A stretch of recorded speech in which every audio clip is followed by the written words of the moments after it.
Hi guys, Creative Laura here.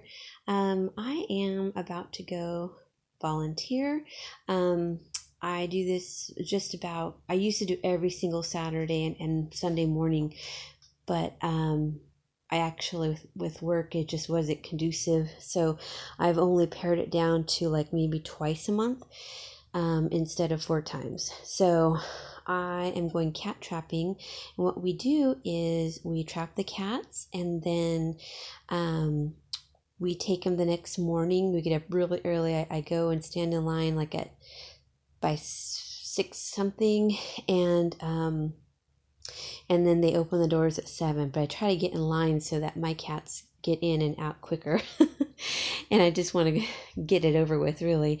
So what we do is we use traps like this, and there's 3 of them here. So this smaller one is a kitten trap, or for a very small cat that where the larger ones, they won't trip with their weight.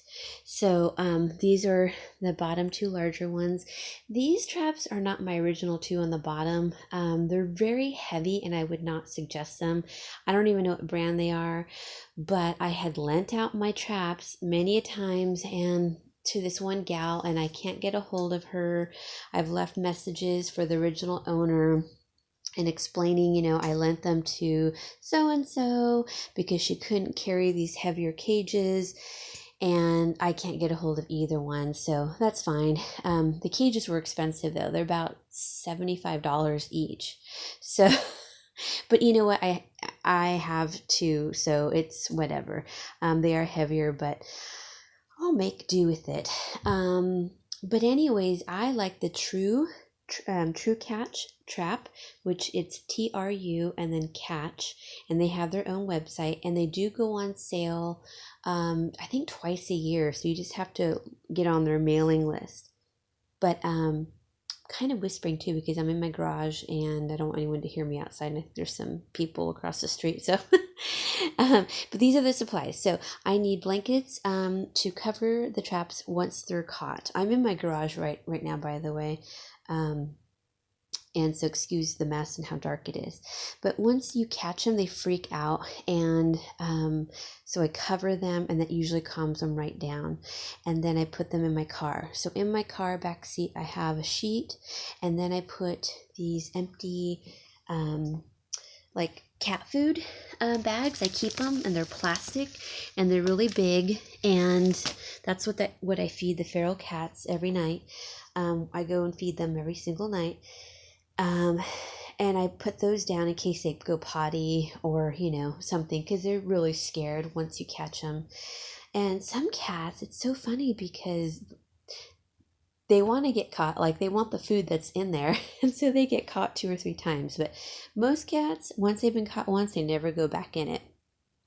So I have 2 different kinds of just cheapy cat food because it smells, and they seem to really like that. And so I have 2 different flavors in case one doesn't seem to be working. You need a spoon, and I like to put it in a little like container, so I save my lids, and I'll put it in that so it doesn't fall through the cracks of the trap. I will show you once I get there, so it'll probably be a 2-part video, but I just want to show you what I do every Saturday night because I have a wonderful social life. But this is so important to me. I can't tell you how many cats I've caught. They get fixed, so we take them to a clinic. I say we, I'm meaning the cat ladies here that do it.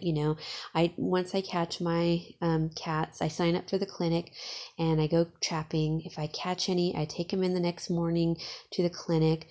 They get spayed or neutered, and then they get their shots like for leukemia, rabies, parvo, all those main ones, feline AIDS. So they're kind of set, it's not preparing them for the rest of their life, but at least they've got a good chance at, not getting the leukemia or the AIDS, feline AIDS.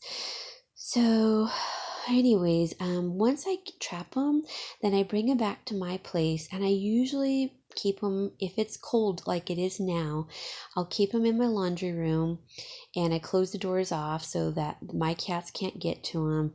Now I know I run the risk of possibly getting some fleas that way, but I'm pretty adamant about sweeping, and I use this one spray once they're gone, and then I don't let the cats in there for like a whole day just to be safe. In fact, I think I have the spray somewhere here. It's caustic, so I don't like to use it very often, and then I'd rather not use it, but I don't want them to be in the garage when it's cold. But what I do once I catch them, you can see on this bottom one, I put like a little piece of cardboard, so that way their little feet doesn't, get hurt from standing on this all night long. And I just open the little side door and I just shove it in, and it scares them a little bit, but it really does work because their feet would be on mesh all the time, like how rabbits are in a cage. I feel so bad for rabbits, but anyway, so I am about ready to load up my car, and then I only want to catch 2 cats because I'm trying to catch this cat that's in my neighborhood. It's been about a year and a half and I can't catch him. He's really sick now, though. It's gotten worse and worse, whatever he has, and I fear he has leukemia, and I just want to catch him, get him tested, and if he's positive, then he'll be put down because he's a feral cat. But poor thing, he is so suffering, and he's my little cat, Garage Kitty. She was dumped in my area. I guess the renter moved out and left her behind. Well, they became little buddies, and she'll probably miss him a little bit. I think he likes her more than she likes him now, so but I just don't want him to suffer anymore. Last night when I got home, I scared him because I had a bunch of Amazon packages at my door and I was moving them, and I didn't know that he was there, and he ran out into the street and he just sat there in the rain for like 5 or 6 minutes, and I felt horrible. So I thought, oh my God, he's never going to make it through the night. He's already so weak. He has blood on him, so either someone shot at him with like a BB gun or he got in a really bad fight, but I have a feeling it's a BB gun because it's like a round spot.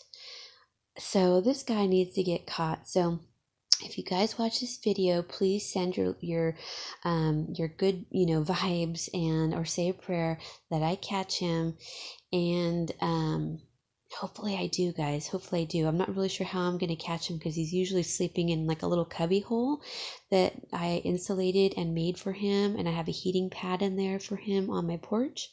So we'll see. Just keep your fingers crossed. So then I have some food here that I go and fill up every day. I need to fill it up. So after I catch the cats, then I feed everyone else because they need to be a little bit hungry to come into the trap, So sometimes I'll drive away and park somewhere else, and they seem to like to go into the trap then. But they're so used to me that they'll feel comfortable enough, I think. And I usually give it about an hour, and then if I'm not lucky, I come home or I'll try a different spot. But I have caught probably, I don't know, I want to say like 40 cats at least. Got them fixed and got their shots taken care of, and it's a program through the SPCA. We have to pay for it, but it's only like $19 per cat, which is better than regular whatever they charge, but it can add up over time. But anyways, once I get them caught and I pick them up from the clinic, then I let them recoup 2 to 3 days. The boys only need a day and the girls need 2 days, but I always do an extra day for each one.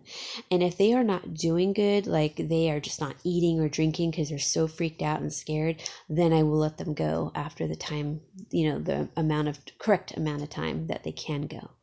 So, all right, guys, wish me luck, and I will try to do a live, or, me actually trapping. I'll do a second video a little later tonight, and hopefully I'll have 3 kitties caught to take in tomorrow. All right, bye, guys.